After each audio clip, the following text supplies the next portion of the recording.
Hello, hello, hello, and welcome back to another episode of the Ashley Beeman Show. I cannot believe that it's been like 2 months since I've given you guys an update on my own competing journey, but we are officially 2 months post show and life has been lifing.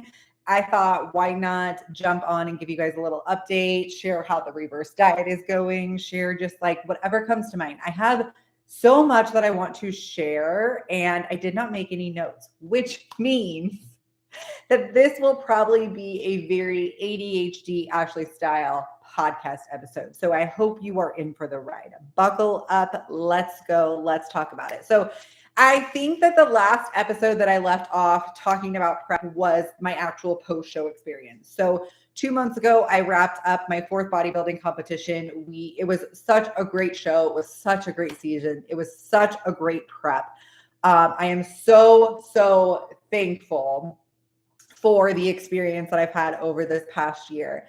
And I was satisfied. The question somebody had asked me at my first show of this year was if I was proud and if I was satisfied. And I told her I am definitely proud, but I'm not yet satisfied. And I'm so thankful that I decided to do that second show because it did leave me satisfied. It made me feel like I accomplished everything that I wanted to accomplish. And it also gave me goals to work towards for next season. So right after my show, the way that my reverse diet kind of works is we go back to what we were doing before. Now, if you don't know what a reverse diet is where you slowly increase your calories over time and slowly decrease your movement. So by the end of prep, like my calories were pretty low.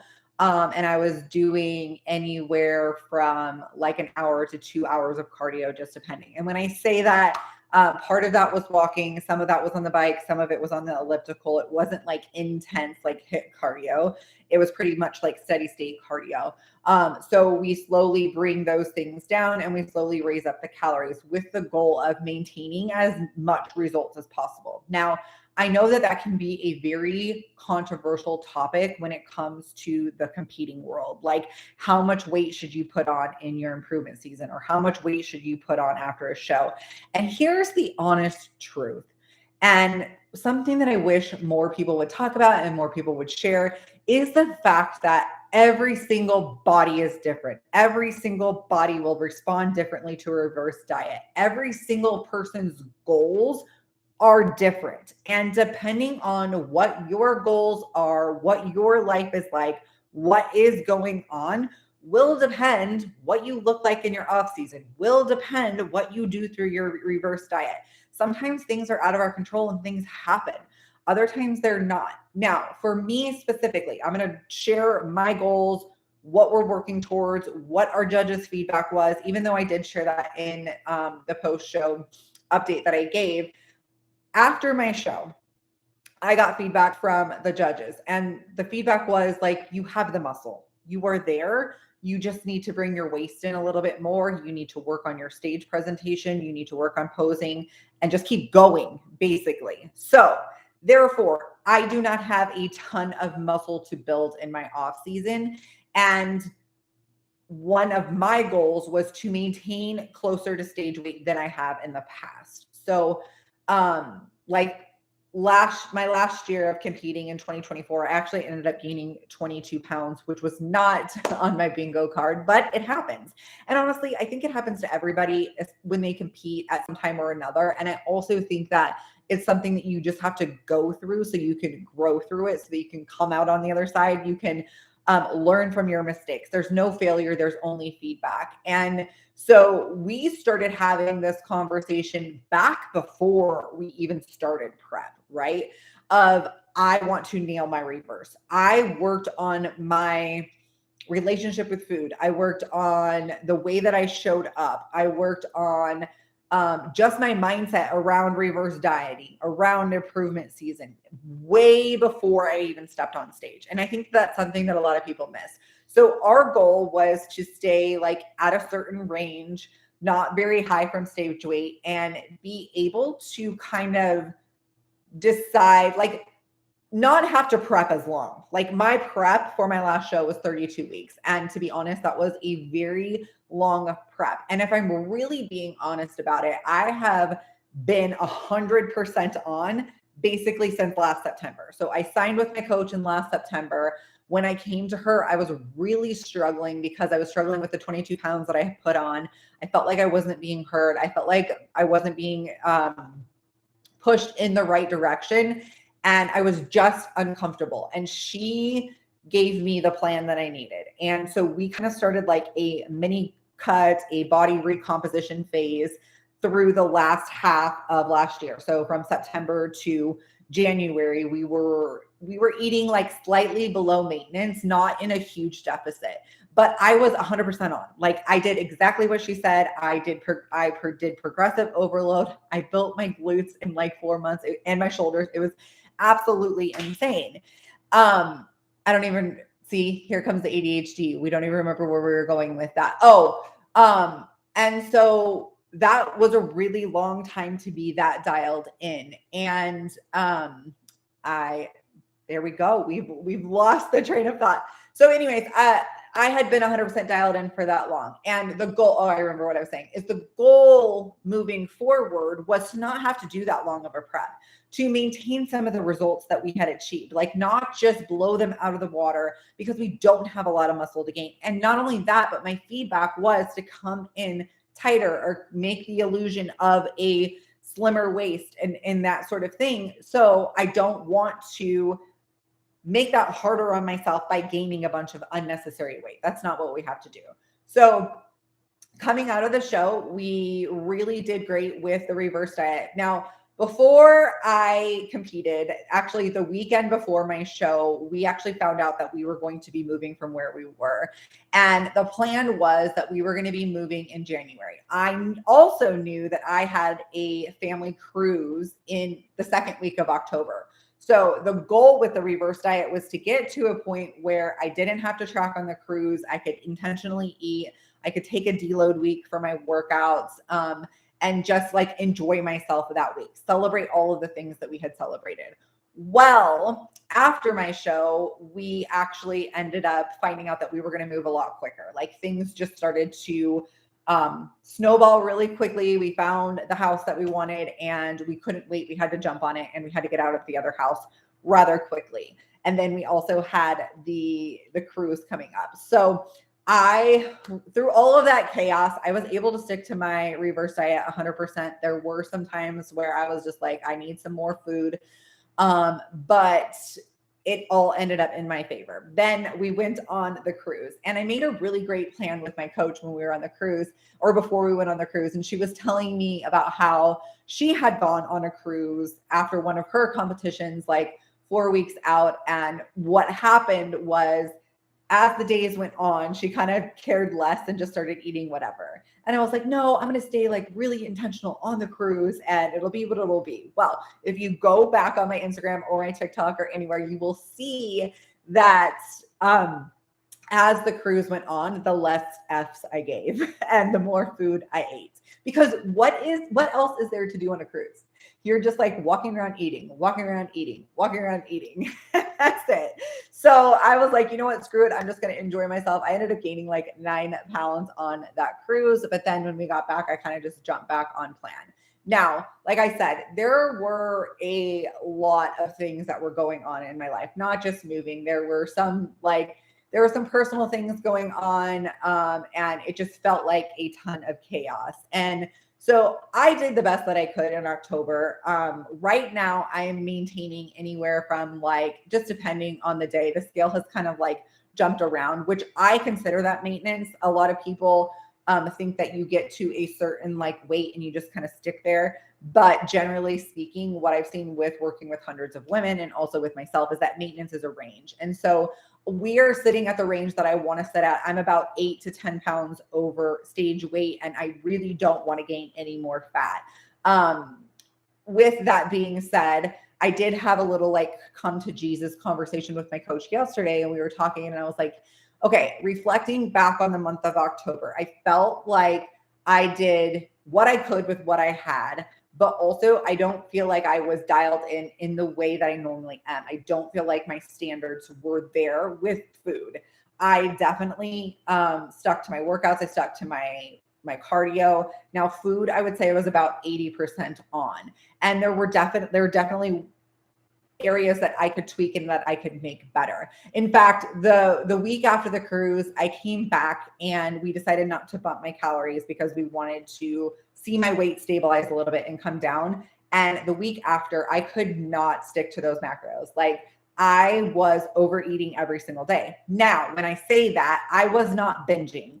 I was simply eating like 100 to 200 to maybe 250 calories every single day. And I was tracking it. So I was tracking what I was eating and I was putting it in, and my body was responding really well. And then after that week, I kind of just got a little bit laxed. And so yesterday I did call myself out and I was like, we have these big goals for competing next year. We also had a goal of staying at a certain range. And so if you want to do that, like, you need to dial it back in. If you want to eventually be a pro level athlete, you need to show up like a pro level athlete all year long. And again, there's no failure, there's only feedback. So we pick ourselves back up. But my coach was like, you need to celebrate the fact that for the entire year, you have been on point. And if October you were only 80% on, I think you're still winning. And I think you're still doing okay. And I'm like, yeah, definitely. Like, I'm not beating myself up. I don't feel any guilt. I don't feel any shame. I don't feel anything like that. I just had to have the awareness of the changes that needed to make to move forward, because we're always growing, we're always evolving, things are always changing. And if you simply just let things spiral out of control that that are happening, then you're going to move further and further and further away from your goal. And so I think self-reflection, self-awareness is important. Yes, we can celebrate what we did do. Yes, we can focus on the good things, but also there is a time for grit, and there's a time for grace, and there's a time for calling yourself out and saying, hey, it's time to level up. Let's go. Let's do the thing. So I have dialed things back in. It's only been a day, but we have dialed things back in. I am feeling more motivated than ever, especially after the conversations that I had with my coach yesterday.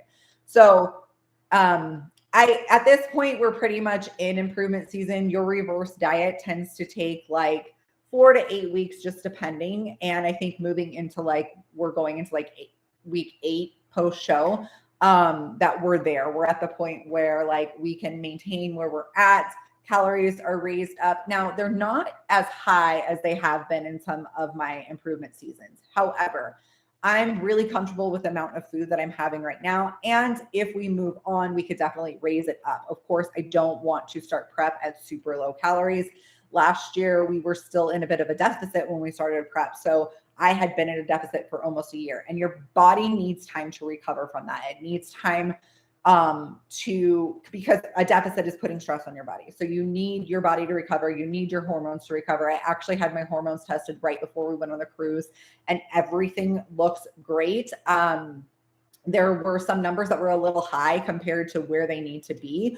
And that was just a simple shift in my HRT, and then we'll get them retested again. So I am somebody who likes to constantly pay attention to what my hormones are doing, what my labs are saying.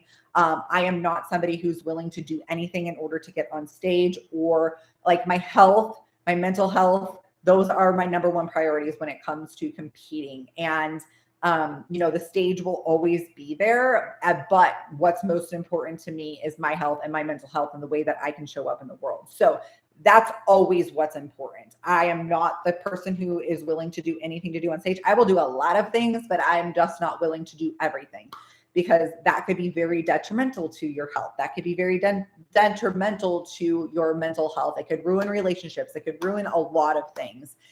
And so for me, those two things are most important. And those are the two things that I always check in on to make sure that we are where we're at. And it's also why I hire a coach. And also why I tell her, my overall vision, we had this very long conversation when I signed up with her, and she always brings me back to that. So like I said at the beginning of this, I have major ADHD, and I like to go. When I have an idea, I don't wait. If it's something that I'm thinking about, go, go, go, go, go. And she is very much different. She's very much methodical. Let's think about this. Let's slow down.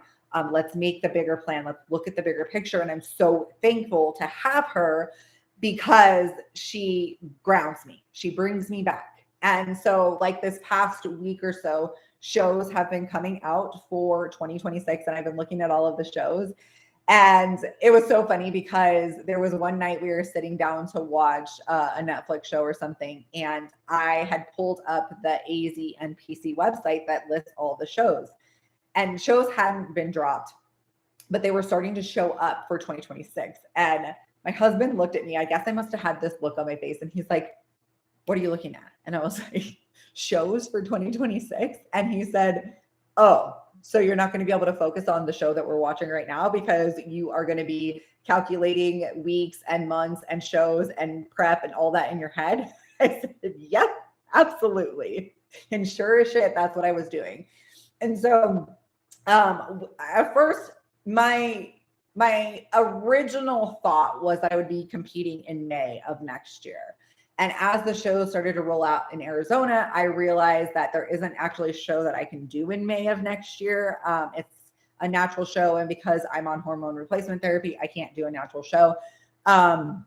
There's a show in April and there's a show in June. And so when I had come to my coach, I was like, okay, these are the two shows that I'm looking at. I feel like April would be rushing things. I feel like I would have more time and more flexibility with June. Now, our main goal for next year is to get on a national stage. That is the main goal. With the way that the qualifications are, we think that I still have to qualify in bikini in order to do that. I've qualified in wellness, but I would get eaten alive if I walked up on a wellness national stage because I am a tiny, tiny girl compared to a lot of the wellness competitors. So I still have to either qualify in the open, which means I have to place first or second in my open class in bikini, or I have to choose to do a master's national show. Personally, I would love to do a show that offers both. And I really wish that more national level shows offered both. But there's a lot that either offer one or the other. And there's only like 2, maybe 3, I could be totally wrong, that offer both open and masters. But I think if you're going to spend the money to go to a national show and you're going to be all in and you're going to have the best look that you've ever had, like, why not be able to do both? So that's kind of what I'm looking at right now. I'm still waiting for national show dates to be released. And obviously we have to qualify. So when I went to her and I was like, you know, I don't know about doing that April show. I feel like it would be rushing things. I don't want to start prep before we start I don't want to start prep before the new year. I actually want to wait to start prep until after my husband's birthday on January 5th, because we usually go out of town or we get a hotel and go celebrate and have fun and all of the things. And I want to be able to do that, close out the year, and then start prep for the new year. And she's, of course, ground me back in and reminded me of a couple things. Number one, we don't have to do a 30-week prep like we did before. We did that on purpose. We reversed the way that we reversed on purpose. And you will be able to do that April show if you want to do that April show. And then she reminded me that we don't have to stay in Arizona to compete. Like, we literally can go anywhere. And it might be beneficial to travel to a regional show. Now, I kind of want to stay close. Like, if I could drive to a competition, that would be great, or even fly. That's not very far, but like California, Arizona, obviously I'm in Arizona, but Nevada, Utah would be places that I would want to go compete. She's like, but let's wait until December to really make a plan of what we want to do for the new year. And on top of that, since you felt like you were not 100% on, or that you could have like raised your standards in October, this will probably also keep you kind of in line during the holidays, maybe keep you a little bit more locked in. And I think there's nothing wrong with having a goal to help you stay accountable to, your health, your fitness, your nutrition, all of the things. I think that is a very smart idea. And she's right. Like, if I know that I'm doing that show in April, I know that I'm going to want to keep things in line. That doesn't mean that I don't get to enjoy food. That doesn't mean I don't get to enjoy the holidays. It doesn't mean any of that. It just means that I'm going to be more intentional than I would if I thought I had a longer period of time. And also, it's like, what's really cool too is the more I prep, the better my body gets in the off season. Like, the more I'm able to sustain. So I started my 60-pound weight loss journey back in 2020. And as I have gone through like a fat loss phase, a reverse diet, a maintenance phase, a building phase. Like my body just gets better and better and better, and it responds better and better and better each time. Now, this didn't happen in like 8 weeks or 12 weeks or anything like that. Like it's literally been like I'm going on 6 years of doing this. And it's just so cool to see how your body can shift and how it can change and how it can grow and how it can evolve. In fact, I have a really random reel that I posted that was like a transformation reel for me in 2019 to me now, that's popping off for some reason. I posted this like 10 weeks ago, and all of a sudden it's gaining all this traction, and all of these weird men are commenting on it, telling me that they don't like the way that I look now, or that the number one comment is they don't like the way that I look now, or that it's fake. Like the transformation is fake. I am a different person, and I'm not a different person. I just have put in the work. Oh, the other one is that I'm doing steroids, and I have no judgment against anybody that does steroids or that uses PEDs to enhance their look or whatever they want to do. I have not done them. Yes, I'm on HRT, but other than that, like I have not done anything extra. I have really good genetics. And you know what? A lot of people have really good genetics. They just don't think that they do because they've never put in the work to be able to see it. Like I have been putting in work for almost 6 years now to get to where I want to get. And people can't fathom that kind of discipline. They can't fathom that kind of willpower. They can't fathom doing that kind of work because everybody wants something as quickly as possible. And so I'm like, you know what, keep commenting because all it's doing is helping my video reach more people. In fact, it got like, I think 120,000 views in like 30 minutes this morning because of all of the amazing men that are posting on that video. Anyways, I digress. I don't even know where I was going with that, but, so that's like our timeline. We are going to look at more shows in December. We also have to look at when our team is competing. So I am a coach on Team Grit and Grace, and we have athletes that will be competing, and we are going to pick the 2 shows that we are going to be at in Arizona. There'll be one in the spring and one in the fall. I will probably shoot for the April 4th show in Arizona and see how that goes. But when I went to California and I looked at their shows in May, because May is originally when I wanted to compete, there's literally a show like every single weekend in May in California somewhere. And that's about 6 hours away, like a 45-minute to an hour-long flight. So I think what the plan will be moving forward is that we'll just start prep after my husband's birthday, and then I will see where I'm at. And if I feel like I am ready to jump into a show on April 4th, I'll do it. If I'm not, then we'll push it off and we'll do it another time. I'm not sure if I would do the June show or not. My coach isn't sure if she would be able to be there in person. And while I could totally do a show without her being in person, it's just a different experience when you have your coach there behind the scenes, who can tell you like, okay, you need to eat now. You need to have this now. You need to do this now. You need to sit down. You need to relax. I've got this. I'm going to take care of this for you. In fact, I'm so excited because there is a show coming up on November 15th here in Arizona. And we have an athlete, or my coach has an athlete in that show, and I'm going. This will be the first show that I've ever gone to where I'm not competing in it. And I am so excited. I feel like it's like the first show that I've ever been to. Like, I don't know. I'm just so pumped to go and support her. I'm so pumped to go support my coach. I'm so pumped to just like be there and be in the environment and watch all of these amazing women and men do their thing on stage. And plus there are a ton of people that I know that are competing in this show. So I'm really excited about that. The bodybuilding world and community is the most amazing community that I've ever been a part of. Like I remember at my first show, I was so freaking nervous. People would not be accepted or like we're competing against one another. And, like all of these thoughts, and it was completely opposite. In fact, I can remember there was one girl who showed me where the bathroom was, and we are friends on social media to this day. Like we talk, we've connected, just the amount, like it's such an amazing community. I cannot say enough things about it. So I'm so excited to go and be on the other side of the stage and cheer everybody on and be there to help and support and do whatever that needs to be done, because it just really is the most uplifting, supportive community that I've ever been a part of. And every time I do a show, I meet somebody new and I connect with somebody new, and it just fills my soul up. That's for sure. I never knew that I was going to love this so much, you guys. Like when I started when I did my first show, it was literally a bucket list item. I had lost 60 pounds. I had done a round of 75 hard, and I was like, I want to try this. I want to do this. I want to see what's possible. Like, I've always wanted to do it. Now I'm in the right mindset to go do it. And it just completely changed my life. It gave me something to look forward to outside of my business, outside of being a mom, outside of being a wife, all of the things. It gave me something for me. And it's just brought the most amazing people into my life and the most amazing experiences. And the personal growth is just next level. You know, a lot of people think that we do this for attention. They think that we do it for our bodies to look a certain way. And it's not that at all. I don't ever feel the need like I need to explain myself or defend myself at all.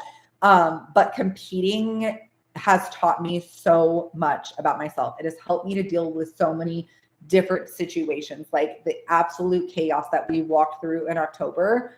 I don't think that I would have been able to handle it the way that I did handle it without going, like, making myself do hard things, making myself walk through uncomfortable seasons every single year for the past 4 years.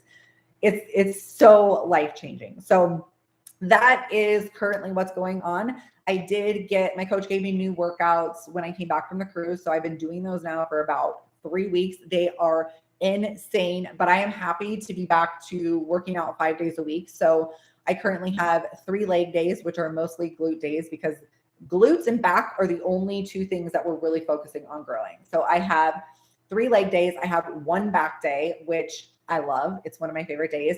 And then I have an upper body pump day, which is fun and I like, but it's really different because I'm not pushing myself. I'm not trying to do progressive overload. I'm just kind of getting in there, lifting the weights, moving along.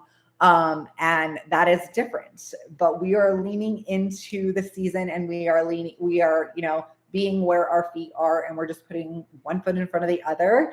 And that's kind of the update. You know, I do have on Instagram, I have a broadcast channel called Prep Diaries.